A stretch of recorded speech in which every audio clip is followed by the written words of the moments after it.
والسلام عليكم العشران. ودائما في اطار تقديم النصيحه، هذه كوكاكولا راه ماشي غير كتشرب، راه عندها عده استعمالات.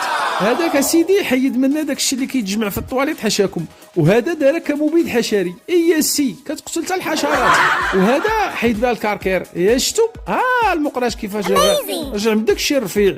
وهذه لصقات ليها المسكه في شعرها، دارت كوكاكولا وهي تحيدها ليها. اي سي كوكا كتحيد كل شيء، هذه حيدات بها الطبيعه. السي شوف تيشورت كيرجع رجع البياض النصيع. هانتوما شوفوا، وكوكاكولا دايره بحال الجوكر ديال الكارطه، كلشي خدامه ليه.